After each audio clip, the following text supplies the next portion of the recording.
Okay, so I think my last video, Ozzy 14, did not record sound. So I double checked the sound, put in fresh batteries. Hopefully the sound works on this one. So what I showed and explained in the last video was since riding, in the ride where he really did not want to go into trot, after the ride, he was favoring the left hind. I found an abscess on the heel bulb and actually another one on the front of the cornet band. Oops, hang on, let me get him going here. There we go. And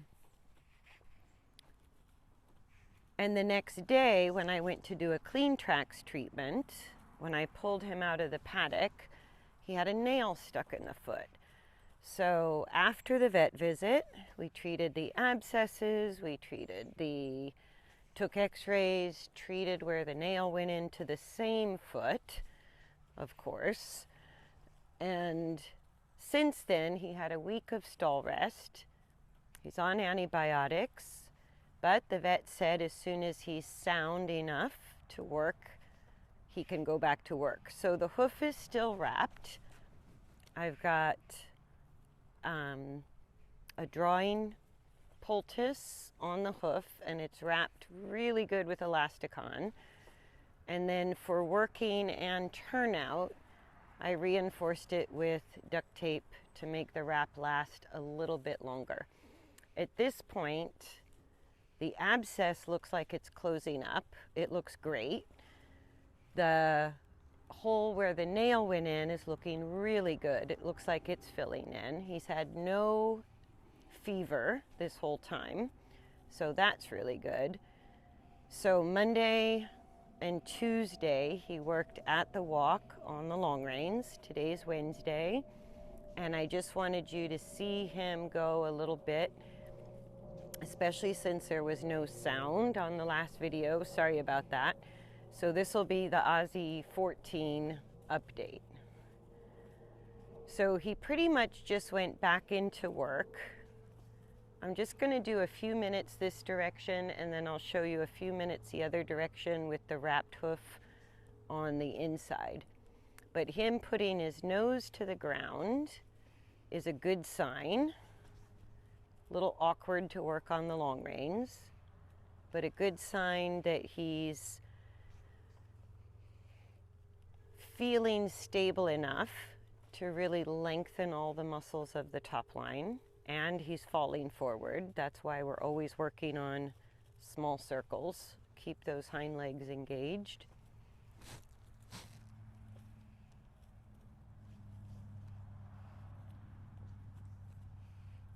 And I'll just give him a few more minutes this way, and then we'll change direction just so you can sort of see him go both directions on the long reins.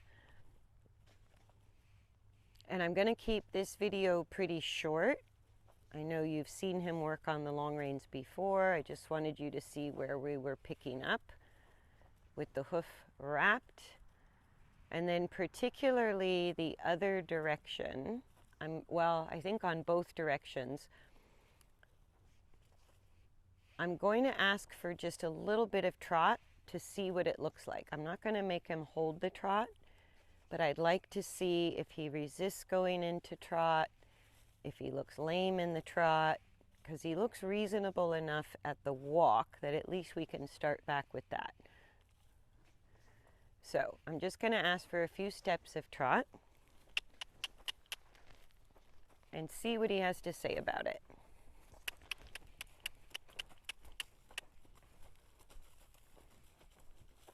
Yeah, that's still a little bit lame at the trot.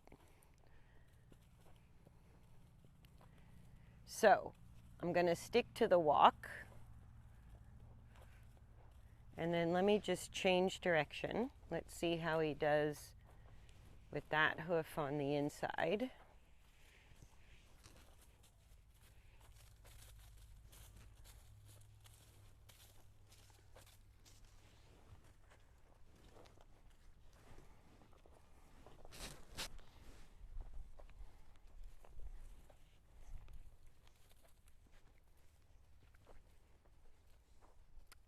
And we have to keep the hoof wrapped until the frog heals up completely, so we're not risking any chance of infection. But everything so far, when I change the wrap, it looks really good. It looks like it's healing up nicely. But probably until he's done with his antibiotics, I'll just keep the hoof wrapped to keep it clean and make sure we don't have any chance of an infection going on in the hoof.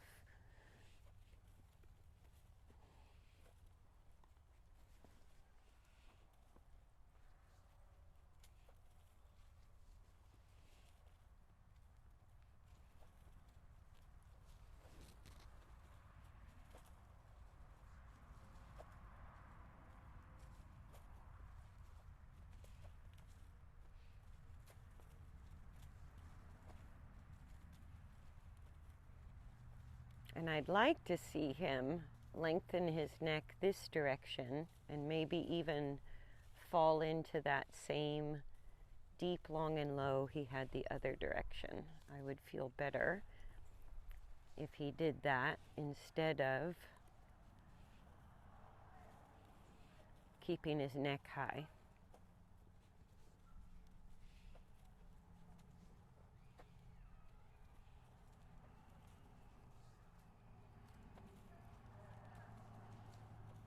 So I'll give him just a few more minutes, and then I want to try just a couple of strides of trot from this direction.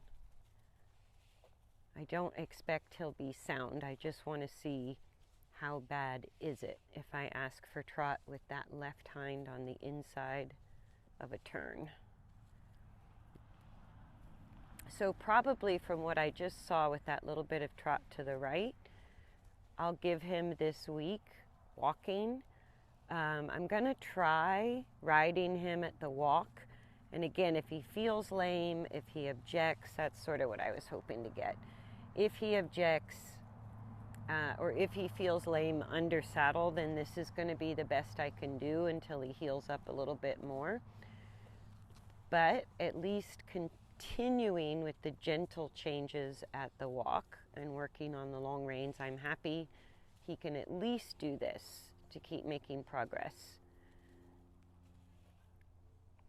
Okay, so I'm going to try a few little strides of trot. Trot. Trot. Yeah, he's still pretty short. Still favoring that left hind. That's good, buddy. You don't have to do more. And walk. Good boy. Yeah. So I will check that out every day that I work him on the long reins. And when he starts to look sound at the trot, we'll start trotting again on the ground. I kind of have to test out, I might give him one more day. This is day 3, walking on the long reins. And I may give him, let's see, Thursday would be day 4. Friday, I may warm him up on the long reins at the walk and then see if he could do maybe a 15 or 20 minute ride. Because at least if he's comfortable at the walk, I can keep changing and working on the coordination. That doesn't require speed, but I'd like him to get comfortable enough that he can easily go into trot without going upside down, without resisting, and make sure that happens for you this month. So that's where he's at. That's the Ozzy update. Not too exciting. I think we really dodged a bullet, especially getting a nail in the hoof. And after a week of stall rest, he's pretty calm. He's not overly excited. He's calm in the turnout. He's calm for work. He's just a really good boy for all that stall rest. And so we will just carry on and at least keep working on the coordination at the walk on these small circles, trying to get the hindquarters to work as much as he's comfortable with. And then I'll just try the trot, like I said, a few strides every day and see what he looks like.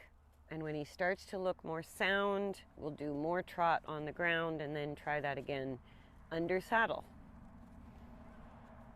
So that's the update for now.